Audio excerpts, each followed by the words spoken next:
सार्थ श्री ज्ञानेश्वरी अध्याय दुसरा सांख्ययोग श्री गणेशाय नमः। मग संजय धृतराष्ट्राला म्हणाला, राजा ऐक.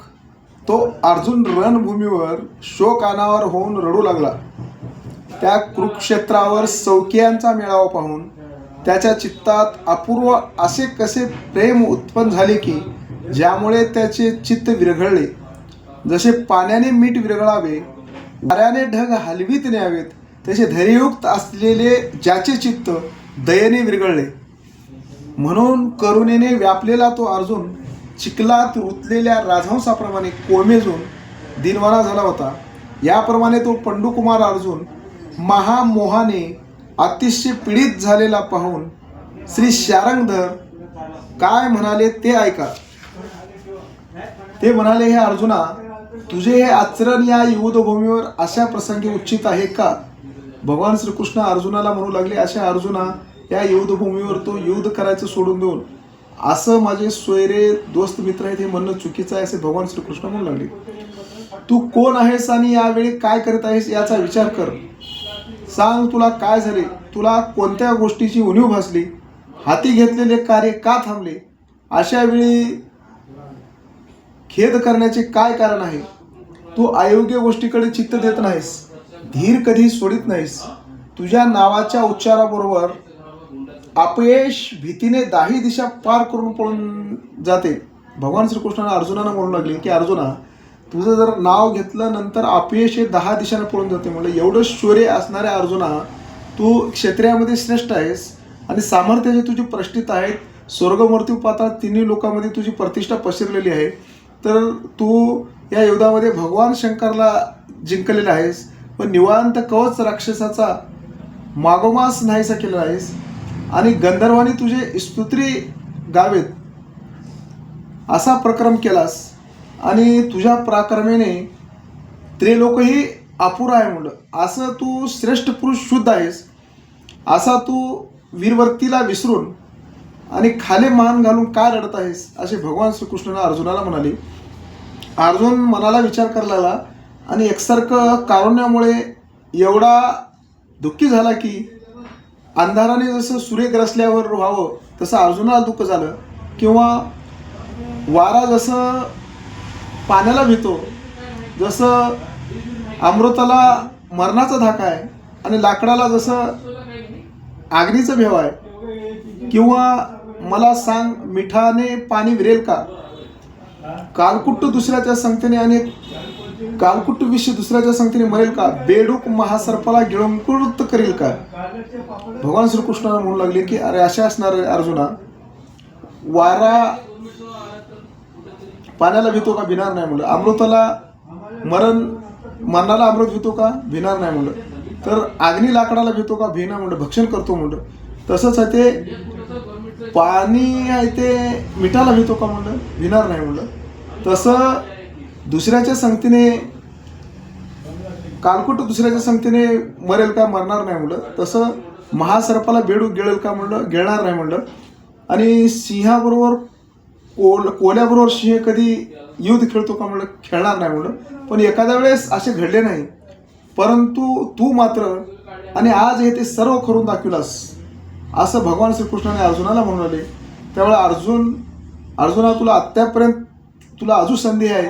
त्यामुळे तो अशा चिल्लर गोष्टीकडे लक्ष देऊ नकोस आणि दुःखी होऊ नकोस. सावध हो आणि मूर्खपणा टाकून दे आणि हातामध्ये धनुष्यबाण घे. उठ आणि युद्धाला तयार हो आणि तुझी करुणावरती योग्य आहे का असं भगवान श्रीकृष्णाने अर्जुनाला म्हणू लागले. तू तर ज्ञान देणार आहेस, मग विचार का करीत नाहीस म्हणून. युद्ध प्रसंगी युद्ध करता वेळेस दया करणे उचित आहे का म्हणजे हे सांग. तुला सर्व माहीत आहे म्हणून. युद्धाचे ज्यावेळेस युद्ध करायचं आहे त्यावेळेस करुणावृत्ती हे काहीच कामाची नाही म्हणलं. तर आजपर्यंत तुझे पराक्रमाची कीर्ती आज हे युद्ध न करणार आहेस म्हणल्यानंतर, पांडवाबरोबर कौरवाबरोबर युद्ध करू शकत नाहीस म्हणल्यानंतर आजपर्यंत तुला पराक्रमाची कीर्ती हे नाश करणारी आहे आणि तुला परलोका गतीला दुरावणारी आहे असे भगवान श्रीकृष्ण अर्जुनाला म्हणू लागले. म्हणून अर्जुना, तू शोक करू नकोस, संपूर्णपणे धैर्य धर आणि ह्या माझे नातलग आहेत आणि म्हणून हे सर्व खेद टाकून दे. माझे गुरु आहेत, माझे बंधू आहेत, माझे चुलते आहेत, मी ह्याच्याबरोबर युद्ध कसं करू का नाही ह्या गोष्टीचे विचार करू नको असे भगवान श्रीकृष्ण अर्जुनाला म्हणून राहिले. आणि असे अर्जुना हे तुला शोभत नाही म्हणलं. यामुळे तू आतापर्यंत जोडलेल्या परलौकिकाचा पुण्य जे जोडलेलं आहे तुझा नाश करेल म्हणलं. म्हणून अर्जुना तू स्वतःच्या कल्याणाचा विचार कर म्हणलं. युद्धाच्या प्रसंगी दयाळूपणा उपकारक नसतो म्हणलं. दयाळूपणा करणं हे उपकाराचं काम नाही म्हणलं. तर हे सर्व लोक आत्ताच तुला सोयरे वाटू लागले. आतापर्यंत तुला सोयरे वाटू लागले नव्हते का? आजच तुला सोयरे वाटू लागलेत का हे सर्व लोक? असे भगवान श्रीकृष्ण अर्जुनाला म्हणू लागले. तेव्हा तो युद्धभूमीवर येण्यापूर्वीच हे आपले सोयरे आहेत हे तुला माहीत नव्हते का? मग आताच तुला सोयरे आहेत म्हणून असं प्रेम कसं निर्माण झालं? असे भगवान श्रीकृष्णाला अर्जुनाला म्हणू लागले. अरे आजचं युद्ध तुला जन्मल्यापासून प्रथमच आश्चर्यकारक आहे का? अरे म्हणलं आजचे युद्ध म्हणजे तुला आतापर्यंत युद्ध केलास तर जन्मल्यापासून आजच आश्चर्यकारक आहे का? आतापर्यंत तुला नव्हतं का? यापूर्वी सुद्धा तुम्ही परस्परामध्ये युद्धाची कारण नेहमीच उत्पन्न झाली आहेत. आतापर्यंत तू युद्ध केलेलं आहेस. मग आताचपर्यंत युद्ध केलास पण मी युद्ध करणार नाही असं कधीच म्हणणार नाहीस. पण आज मी युद्ध करणार नाही म्हणून तुला करुणा का निर्माण झाली हे मला काही कळत नाही असे भगवान श्रीकृष्णाने अर्जुनाला म्हणले. अर्जुना तू हे वाईट अर्जुना हे युद्ध करू शकत नाहीस मी तू वाईट केलं असं म्हणलं. अरे तुला मोहाचा परिणाम असा होईल की आत्तापर्यंत मिळविलेली प्रतिष्ठा नाहीशी होईल आणि हे लसोका परलोकाला अंतरशील. आत्तापर्यंत ते तुला मोहाचा परिणाम झालाय म्हणलं. हे तुला प्रतिष्ठा मिळालेली आहे ते स्वर्ग मृत्यू पाताळात तू अंतरशील म्हणलं. म्हणून तू मनाला दुर्बलपणा खऱ्या झुंजार वीराचा चांगलपणा नसतो म्हणलं. तर तो क्षत्रियाच्या दृष्टीने अधपात आहे. म्हणजे क्षत्रियाच्या दृष्टीने युद्ध करता थांबणं म्हणलं ते अधपात केल्यास आहे हे चुकीचं आहे. अशा प्रकारे भगवान श्रीकृष्णाने अर्जुनाला उपदेश केले. हे सर्व ऐकून आता अर्जुन काय बोलत आहे तर देवा मला एवढं बोलण्याची आवश्यकता नाही. तुम्ही माझ्याकडे लक्ष द्या कारण या प्रथम युद्धासंबंधी तुम्हीच विचार करा. मला काही सांगण्याची गरज नाही. तुम्ही विचार करा असे भगवान श्रीकृष्णाने अर्जुनाला म्हणू लागला. ही लढाई नसून केवळ अपराध आहे. तो करण्यास आम्ही तयार झालो. गुरुशिष्य नात्याचा भंग करण्याचे पातक आम्हाला लागणार आहे. भगवान श्रीकृष्णाला अर्जुनाने म्हणू लागले की श्री गुरु शिष्याचं हे पातकाला भंग करणार आहे. देवा मी युद्ध कसं करू असं अर्जुन म्हणू लागले. देवा असे पहा की पुष्कळ काळ मातापित्याची सेवा करावी. पुष्कळ काळ आणि मातापित्याची सेवा करावी आणि त्यावर संतुष्ट व्हावे आणि ही रीत माहीत असताना सुद्धा त्याच जन्मजात्याचा संहार करावा हे उपयोगच नाही म्हणलं. तसं असणारं युद्ध करणं योग्य नाही असे अर्जुन श्रीकृष्णाला म्हणू लागला. आणि भगवान अर्जुनानं श्रीकृष्णाला सांगू लागले देवा संत समुदायाला पाहून नमस्कार करावं आणि यथाशक्ती त्याची पूजा आणि अर्चना करावं आणि ती पूजा अर्चना केल्यानंतर पुन्हा आपल्या स्वतःच्याच तोंडाने त्याची निंदा करावा का? हे निंदा करावी का? म्हणून हे चुकीचं आहे देवा. म्हणून हे आमचे सर्वजणी कुलगुरू आहेत. आम्हाला नित्यनियमितपणे पूजनीय आहेत. आमचे कुलगुरू आहेत म्हणजे बंधू गुरु माता पिता म्हणून आम्हाला पूजनीय आहेत. म्हणून भीष्म धोरणाचा तर मी फार ऋणी आहे देवा. म्हणून आम्ही याच्याबरोबर युद्ध करणार नाही. ज्यांच्याबद्दल आम्ही स्वप्नात देखील मनाने शत्रुबुद्धीने धारुरण करू शकत नाही त्यांचा प्रत्यक्ष घात कसा करावा यापेक्षा हे आमचे जीवित नष्ट हो. आणि आज सर्वांना काय झाले आम्ही ज्यापासून शस्त्रविद्येचा अभ्यास केला त्यातील नैपुण्य त्यांनाच मारून मिळवित आहोत. माझ्या अंगी जे विशेष प्रावीण्य आहे ती सर्व द्रोणाचार्यांची कृपा आहे. मला जे ज्ञान प्राप्त झाले आहे सर्व द्रोणाचार्याची कृपा आहे. द्रोणाचार्य माझे गुरु आहेत आणि धनुर्विद्या मला त्यांनी शिकविलेली आहे. म्हणून त्या द्रोणाचार्याचे माझ्यावर अतिशय उपकार आहेत. म्हणून मी द्रोणाचार्याचा आभारी आहे. अशा परिस्थिती आभारी असताना सुद्धा असं युद्ध करणं अशा परिस्थितीमध्ये त्याचा मी वध कसं करू देवा असे श्रीकृष्णाने अर्जुनाला म्हणू लागले. कारण त्यांच्या द्रोणाचार्याच्या कृपेनेच मला शिष्य गुरुबोध मिळालेला आहे आणि त्या गुरुच्या विरोधामध्ये युद्ध करावं हे मनात सुद्धा आणू नये देवा. कारण असं या गुरुबरोबर युद्ध करणं म्हणजे भस्मासुरासारखं आहे असे अर्जुन भगवान श्रीकृष्णाला म्हणू लागला. अर्जुन म्हणाला देवा समुद्र खूप मोठा आहे असे त्या समुद्राच्या बाबतीमध्ये नेहमी ऐकतो. परंतु त्यांचे गांभीर्य हे वरवरचे आहे. तो केव्हा ना केव्हा क्षोभ करतो. आणि समुद्र खूप मोठा आहे पण शांत दिसतो. पण केव्हा केव्हा त्या समुद्राला राग येतो. पण द्रोणाचार्याचे मन समुद्रापेक्षाही विशाल आहे. समुद्राला राग येईल पण द्रोणाचार्याला कधीही राग येत नाही. म्हणून एवढे माझे गुरु श्रेष्ठ आहेत. म्हणून या आकाशाला पार नाही असे म्हणतात. आकाशाला सुद्धा माफ करता येईल, परंतु आकाशाला माफ करता येईल, परंतु गुरु द्रोणाचार्याचे हृदय इतके सखोल आहे की त्या ज्ञानाने एवढे परिपूर्ण झाले आहेत की त्या द्रोणाचार्यांच्या सखोल ज्ञानाचं मोजमाप करता येणार नाही असे भगवान श्रीकृष्णाने अर्जुनाला म्हणू लागले. अर्जुनाने श्रीकृष्णाला म्हणू लागले, एखाद्या वेळेस अमृत रुची नाही ते होईल, एखाद्या वेळेस अमृताला रुची आहे पण एखाद्या वेळेस अमृताला रुची बी नाही होईल, म्हणून न होणारी गोष्ट होईल. किंवा वज्राला पर्वत मारल्यानंतर फुटल, पण एखाद्या वेळेस वज्र कधी फुटलेलं आहे का नाही, पण वज्रही एखाद्या वेळेस फुटून जाईल. परंतु द्रोणाचार्यांची मनाची एवढं सखोल ज्ञान आहे द्रोणाचार्याजवळ, त्या कितीही प्रयत्न केलं तरी द्रोणाचार्याचं मन प्रयत्नाने सुद्धा इकडे तिकडे विचलित होणार नाही. म्हणून बालकावर माया माताच करू शकते, तिच्यासारखे अन्य कोणीही करू शकत नाही, परंतु द्रोणाचार्य हे मूर्तिमंत ममताच आहेत. हे कारुण्याचे मूळस्थान आहे, हे सर्व गुणाचा मान ठेवा आहेत, हे विद्याचे अपार समुद्रच म्हणावे असे अर्जुन बोलला. नंतर तो म्हणाला, आचार्याचा असा थोरपणा आहे असे असून सुद्धा आमच्यावर त्यांची विशेष कृपा आहे. अशा अवस्थेमध्ये आणि या द्रोणाचार्यांचा असं घात करावं असं मनात तरी आणू नये देवा, असं अर्जुन श्रीकृष्णाला म्हणू लागलेले आहे. आणि तुम्ही तर या द्रोणाचार्याबरोबर युद्ध करू म्हणू लागलेलं आहे, तर हे चुकीचं आहे देवा असं अर्जुन म्हणू लागला.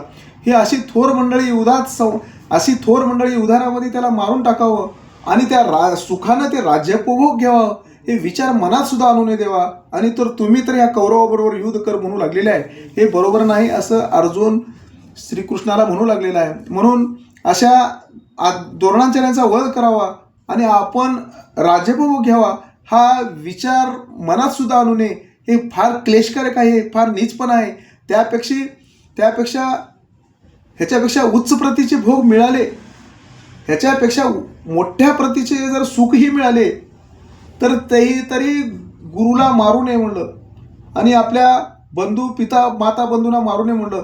त्यापेक्षा भीक मागून उदरभरण करणं श्रेयस्कर आहे, पण ह्या द्रोणाचार्याबरोबर युद्ध करणं हे चुकीचं आहे असं अर्जुन श्रीकृष्णाला म्हणू लागले. अर्जुनानं म्हणू लागला की एखाद्या वेळेस आपल्याला जर इथं समाधान वाटत नसेल तर देश त्याग करून जावा, आणि देशामध्ये बी जर समाधान वाटत नसेल तर एका पर्वताच्या गुहेमध्ये जाऊन राहावं. पण त्यांच्यावर गुरुवर हे शस्त्र धरणं आणि त्याच्याबरोबर युद्ध करणं हे कमी प्रतीचं आहे आणि अनुचित कर्म आहे, हे कर्म योग्य नाही असे अर्जुन श्रीकृष्णाला म्हणू लागला. म्हणून देवा नवीन धार लावलेल्या बाणांनी त्याच्या मर्मस्थानी आघात करून आणि नवीन बाणांनी त्याच्या मर्मस्थानी आघात करून रक्ताने भिजलेले भोग आम्ही प्राप्त करावेत आणि त्यांना मारावं आणि ते राज्यभोग घ्यावं, म्हणजे रक्ताचं हे घेणं चुकीचं आहे म्हणू लागले. ते रक्तात भिजलेले भोग कसे सुख देतील आणि रक्तामध्ये जे भिजलेले आहेत आणि ते सुख राज्य आपण घ्यावं तर आपल्याला सुख मिळेल का? म्हणून या कारणामुळं युद्ध करण्याची युक्ती मला मान्य नाही असे अर्जुन श्रीकृष्णाला म्हणू लागले. तसंच अर्जुन त्यावेळी श्रीकृष्णाला म्हणू लागला, देवा माझ्या बोलण्याकडे लक्ष द्या म्हणला. कारण हे ऐकून श्रीकृष्णाच्या मनाला अर्जुनाचं काही पटेनासं झालं. तेव्हा श्रीकृष्णाची प्रतिक्रिया ऐकून जाणून अर्जुन भयभीत झाला व मनाशी म्हणाला, देवा माझ्या बोलण्याकडे का बरे लक्ष देत नाही? विचार करून तो पुढे मी बोलू लागलेले आहे देवा, पण तुम्ही का बोलत नाही असे अर्जुन आहे ते त्या ठिकाणी भगवान श्रीकृष्णाला म्हणू लागला, देवा माझ्या मनात या बाबतीत असे विचार होते की स्पष्ट करून खरेपणाने बोललो, परंतु या पलीकडे फायद्याचे काय असेल तर ते तुम्हालाच ठाऊक आहे. मी जे बोललेलं आहे देवा, पण फायद्याचं काय आहे खोट्याचं काय आहे देवा ते तुम्हीच मला सांगा असं अर्जुन श्रीकृष्णाला म्हणू लागला. ज्यांच्याशी विरोध करावा असे ऐकताच आम्ही वास्तविक प्राणत्याग करावा, ते युद्धाच्या कारणासाठी आमच्यासमोर उभे आहेत. अशा भीष्माचार्य द्रोणादींना युद्ध करून त्यांना ठार मारावे आणि अशा थोर प्रेमळ वडीलधाऱ्यांना मारण्याचे टाळून निघून जावे आणि ठार मारावे, अशापेक्षा त्याला ते मारण्याचे टाळून निघून जावं म्हणलं. या दोन्ही कर्तेपैकी योग्य कोणते आम्हाला कळत नाही. आणि मला विचार करून सुद्धा आम्हाला काय करणे श्रेयस्कर आहे हे मला समजत नाही, कारण माझे हृदय मोहाने भ्रमित झाले असे भगवान अर्जुन आणि श्रीकृष्णाला म्हणू लागले. देवा, आणि या लोकांना ठार मारावं का युद्ध आणि ते टाळून दूर जावं हे दोन्हीपैकी मला काही समजत नाही, मला सांगा असे त्या ठिकाणी अर्जुनानं श्रीकृष्णाला सांगू लागले. नेत्ररोगाने व्यापलेल्या दृष्टीचे तेज नाहीसे होते आणि मग जवळची वस्तूसुद्धा दिसत नाही. देवा, अगदी तसेच माझे झाले आहे. एखाद्या वेळेस जर डोळ्याची जर बिमारी झाली तर त्या माणसाला जवळचं माणूस सुद्धा दिसू शकत नाही. तसं देवा मला असं झालेलं आहे. म्हणलं मी भ्रमाने फार मोहित झालेला आहे, मी वेढून गेलेला आहे. माझे कल्याण कशात आहे हे कळेनाचे झालेले आहे. देवा, हे श्रीकृष्णा आमच्या हिताचाच विचार आम्हाला सांगा आणि खरे काय आहे ते आम्हाला सांगा, कारण तुम्हीच आमचे आणि सर्वस्व आहात आणि तुम्हीच आमचे सर्वस्व आहात, कारण तुम्हीच आमचे मार्गदर्शक आहेत. तुम्ही जे मार्गदर्शक करणार त्याप्रमाणे मी ऐकणार आहेत. आमचे बांधव, पिता, आराध्य देवता, आमचे बांधव तुम्हीच आहात. आराध्य देवता तुम्हाला संकटकाळी रक्षण करणारे देवा तुम्हीच आहोत असं अर्जुनानं श्रीकृष्णानं म्हणू लागला. आणि आपल्या देवा, परमशिष्याचा त्याग गुरु कधी केलेला आहे का? समुद्राने नदीचं कधी आव्हान केलेला आहे का? तसं देवा श्रीकृष्णा लक्षात घ्या, माता आपल्या बालकाला दुर्लक्ष करून सोडून गेले तरी ते कसे बरे जगल असे श्रीकृष्णा तुम्हीच आम्हाला सांगा. म्हणलं की परमशिष्याचा त्याग गुरु कधीही करू शकत नाही आणि समुद्राने नद्याला कितीही जर नदी आले तर येऊ नको कधीच म्हणणार नाही आणि आपली आई आपल्या बालकाला दुर्लक्ष कधी करू शकत नाही. त्याचप्रमाणे देवा माझ्यावर तुम्ही दुर्लक्ष करू शकणार नाही. मला कोणते योग्य आहे ते तुम्ही सांगता हे असे असणारा अर्जुना म्हणू लागलेले. तेव्हा हे देवा आम्हाला सर्व रीतीने तूच एक आहेस म्हणलं. आणि असे असल्यामुळे यापूर्वीचे बोलणे जर तुम्हाला माझे बोलणं जर पसंत नसेल तर हे अशा भगवान श्रीकृष्णांना आम्हाला जे करणं योग्य आहे आणि त्या धर्माज्ञेचे तुमचं पालन आम्ही करणार आहोत मला लवकर सांगा देवा. हे सर्व आमचे सौकुळातील मंडळी मला पाहून माझ्या मनात दुःख निर्माण झाले आणि ती तुझ्या आणि दुःख निर्माण झाल्यामुळे तुझ्या वचनामृताशिवाय अन्य कोणत्याही साधनाने हे दुःख माझं दूर होणार नाही देवा. अशा अवस्थेमध्ये पृथ्वीचे सार्वभौम पृथ्वीचं राज्य मिळालं किंवा स्वर्गातलं इंद्रदेवाचं राज्य जरी मिळालं तरी माझ्या मनातलं शोक, माझ्या मनातलं दुःख दूर होणार नाही देवा. म्हणून ज्याप्रमाणे जे भाजलेलं बी उत्कृष्ट जमिनीत पेरलं तरी ते कधीही उगवत नाही, किती पाणी घातलं तरी उगवत नाही म्हणलं, तसं किती उगवण्याचा प्रयत्न केला तरी उगवत नाही म्हणलं देवा. आयुष्य संपले तर औषधाचा गुणच येत नाही म्हणलं, पण शेवटी एक भगवान नामामृत महत्वाचा आहे. रामकृष्ण हरी म्हणल्यानंतर आयुष्य वाढते म्हणलं. त्याचप्रमाणे राज्यसुख भोगाची संपन्नता माझ्या बुद्धीला उत्तेजना देत नाही. तुझ्या प्रेमाचे आश्रयस्थान हाच तिला आधार आहे.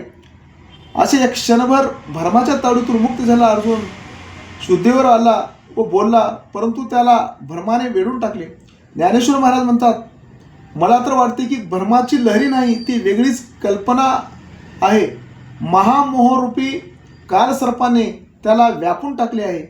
अशा हृदय कमळासारखे नाजूक जिव्हाळ्याचे मर्मस्थान तशात कारुण्यरूपी तिन्ही सांजेच्या वेळेला मोहरूपी सर्पांचा दंश झाल्याने त्या विषयाचा झटका आटोक्यात येणार. अशी अवस्था पाहून जो केवळ दृष्टीच्या सामर्थ्याने महाभयंकर विषाचा उग्रपणा नाहीसा करतो, अशी ज्याची महानता आहे असे भगवान श्रीकृष्णानं त्या ठिकाणी गारुडी होऊन त्याची प्रार्थना ऐकताच धावून आले. आणि अशा भगवान त्या अर्जुनाचं शोकविह्वल पाहून आणि भगवान श्रीकृष्णानं अर्जुनाचं रक्षण करता म्हणून शोभत होते. ते कृपाळू बळाने तात्काळ अर्जुनाचं रक्षण करण्यासाठी आले. म्हणून सर्व प्रकार लक्ष घेऊन तो अर्जुन महारूपी काळसर्पाने जसं त्या मानवाला साप चावल्यानंतर जसं विष चढावं तसं महारूपी काळसर्पाने अर्जुन व्यापून गेलेला होता हे जाणीवपूर्वक म्हटले आहे. आता असे जाणा की ज्याप्रमाणे मेघाच्या पडद्याने सूर्य झाकला जातो त्याप्रमाणे त्या क्षणी अर्जुन मोहाने ग्रस्त झाला होता. ज्याप्रमाणे उन्हाळ्याच्या कालावधीत पर्वताला वणवा लागून तो होरपळावा त्याप्रमाणे अर्जुन व्यतिरेक तळमळत होता.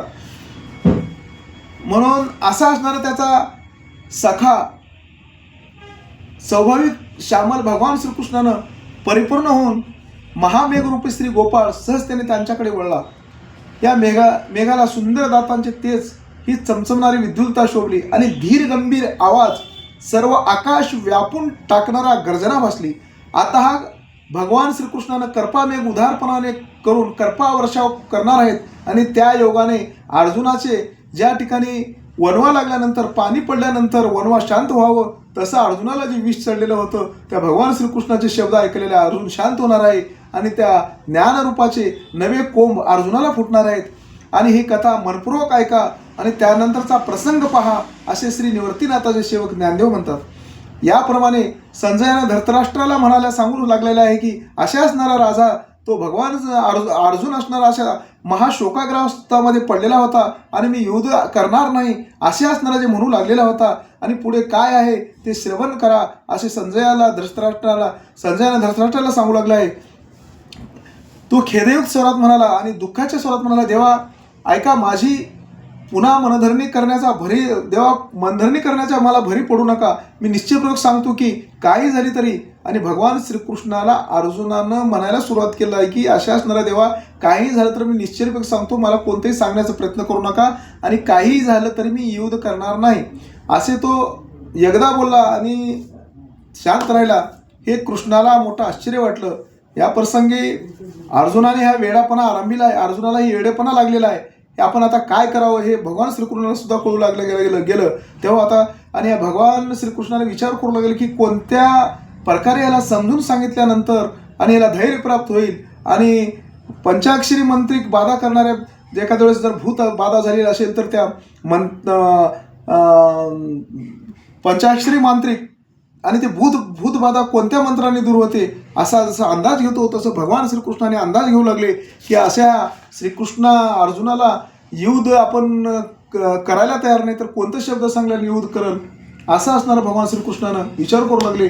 तेव्हा रोग असाध्य आहे असे रोग जर असाध्य असेल तर त्याची परीक्षा करून डॉक्टरांना त्याला कोणतं औषध दिल्यानंतर रोग बरा होतो हे डॉक्टरांना जसे विचार करतो, तसं भगवान श्रीकृष्णाने हे अर्जुनाला कोणते शब्द सांगितल्यानंतर तो युद्ध करेल असे विचार करू लागले. त्याप्रमाणे दोन्ही सैन्याच्या मध्ये भगवान श्रीकृष्णानं मनामध्ये विचार करू लागले. दोन्हीच्या सैन्याच्या मध्ये रथ उभारलेला आहे. भगवान श्रीकृष्णाने विचार करू लागले आणि अर्जुनाचं जे युद्ध करू लागत नाही म्हणू लागले त्याला युद्धाला तयार कसं करावं असं भगवान श्रीकृष्णाने विचार करू लागले. तो मोहनाशाचा उपाय मनात येऊन नंतर उघडपणे श्री भगवानाने रागाने बोलण्यास प्रारंभ केला. भगवानाने रागाने त्या अर्जुनाला बोलायला सुरुवात केली की जसं आईच्या रागात मुलाविषयीचा वात्सल्य भाव झाकलेला असतो, आई मुलाला रागानं बोलते पण अंतरंगामधून प्रेम असतं, तसं भगवान श्रीकृष्णाला अर्जुनाविषयी प्रेम होतं आणि ते जोरजोरात आणि बोलू लागले पण प्रेम होतं. म्हणलं जसं औषधाच्या कडूपणामध्ये औषध घेतल्यानंतर कडूपणा आहे पण त्याच्यामध्ये अमृताची साठवण आहे आणि औषध घेतल्यानंतर ते बिमारी योग्य होते म्हणजे तसं भगवान श्रीकृष्णानं अर्जुनाला जे शब्द सांगणारे कडू वाटत होते पण ते असणारे जे अर्जुनासाठी चांगले होते. रोग दूर झाल्यावर त्याचा गुणभाव स्पष्ट होतोच. गुप्त साठवण असते ती उघडपणे दिसत नाही परंतु रोग दूर झाल्यावर त्यांच्या गुणाचा भाव स्पष्ट होतो. त्याप्रमाणे वरपांगी कठोर बसणारी परंतु आतमध्ये अत्यंत रसपूर्ण अशी मधुर वचने बोलण्यास भगवान श्रीकृष्णाशी प्रेमळ शब्द बोलण्यास प्रारंभ केले. मग अर्जुन म्हणाला, हे देवा या प्रसंगी इथं काय आरंभलेलं आहे म्हणलं, आम्हाला आश्चर्य वाटते म्हणलं. तू स्वतःला ज्ञानी आहेस देवा आणि अज्ञानपणा सोडित नाहीस. तुला काही शिकवावे म्हटलं तर तूच मोठमोठ्या गप्पा मारतोस देवा. तुला मी सांगू लागलेलं आहे तू ज्ञानी आहेस, काय शिकवा म्हटलं तर मोठमोठ्या गप्पा मारू लागलेला आहेस म्हणलं. जसं जन्मांधाला वेळ लागले म्हणजे जन्मांधच आहे पण इकडे तिकडे फिरल्यानंतर सैरावरा धरतो. मला तुझ्या शहाणपणाचे स्वरूप दिसते देवा. जसं आंधळं सोडल्यानंतर इकडे तिकडे सैरावरा धावतो म्हणलं तसं तू शहाण आहेस पण तुझं स्वरूप येड्यासारखं दिसू लागलेलं आहे असं अर्जुन म्हणू लागले. तुला हे स्वतः देवा तुला हे स्वतः काही समजत नाही का, परंतु या कौरवाकरता दुःख करू पाहतोस. आता कौरवाला दुःख व्हावं हे तुला वाटतंय तर मला आश्चर्य वाटत आहे असे अर्जुन म्हणाला. मग देवा जर तुझ्यामुळे हे त्रिभुवन जिवंत आहे, जर असे असेल तर हे विश्व अनादिकाल्यापासून व्यवस्थित रचले असे म्हणतात ते खोटे आहे का. या जगात देवा सामर्थ्यवान असं कोणी नाही. त्यांच्यापासून सर्व प्राणी मात्राची निर्मिती झाली आहे देवा. तुझ्यापासूनच प्राणी मात्राची निर्मिती झालेली आहे. तुझ्याशिवाय जगात कोणीही सामर्थ्य नाही असे बोलले जाते ते बाष्कळ आहे का देवा. तर तू देवा शहाणा आहेस पण वेड्यासारखं काय करू लागले आहेस. म्हणून आजच्या काळात असे घडले आहे की तू उत्पन्न केले तरच हे जग निर्माण व्हावे आणि तू नाश केले तर ते नष्ट व्हावे याचा विचार करून पहा. तू आपण भगवान श्रीकृष्णानं अर्जुनाला म्हणू लागले की अशा असणाऱ्या ज्या अर्जुना या जगात सामर्थ्यवान असा कोणी आहे त्याच्यापासून सर्व प्राणी मात्राची निर्मिती असे बोलले जाते ते खोटे आहे का म्हणलं. अरे या जगामध्ये काळात जे घडले ते तू उत्पन्न केले तरच हे जग उत्पन्न होणार आहे का? आणि तू नाश केलं तरच हे नाश होणार आहे का? तू याला मारले, हे कौरवाला मारले तरच हे मरणार आहेत का? आणि हे अहंकार आहे ते तू सोडून दे, कारण तुला या अहंकारानं तुझा घात केलेला आहे. म्हणलं अमर काय, हे काय अमर होणार आहेत का? म्हणून तू मारणारा आणि बाकी सर्व मरणारे असे भ्रम मनात येऊ देऊ नकोस म्हणलं, कारण तू मारल्यानंतरच हे मरणार आहेत, नाहीतर मरणार नाही मनामध्ये येऊन देऊ नको. कारण हे जग अनादिकालापासून असंच आहे, हे माझ्यापासून निर्मिती झालेलं आहे. म्हणून ह्या जगाला संहार करणं, ह्या जगाला असणारं जे संहार करणं आणि जगाला निर्माण करणं हे माझं आहे म्हणलं. त्याच्याबद्दल तू शोक करायची काही गरज नाही. म्हणून अर्जुना इथं मूर्खपणामुळे तुला ह्या गोष्टी काहीच समजू लागत नाहीत म्हणलं. ज्याच्या संबंधी विचार करणे व्यर्थ आहे त्याचा विचार करतोस आणि तूच आम्हाला नीती सांगतोस. म्हणून सर्व नीतीची गोष्टी तू आम्हाला सांगतोस, आम्हाला काही कळत नाही का? सर्व करता करिता परमेश्वर, जगाची निर्मिती मीच आहे असे भगवान श्रीकृष्णानं अर्जुनाला सांगू लागलेले आहेत. पुंडलिकावरदा विठ्ठल श्री ज्ञानदेव तुकाराम पंढरीनाथ भगवान की जय. माऊली ज्ञानेश्वर महाराज की जय.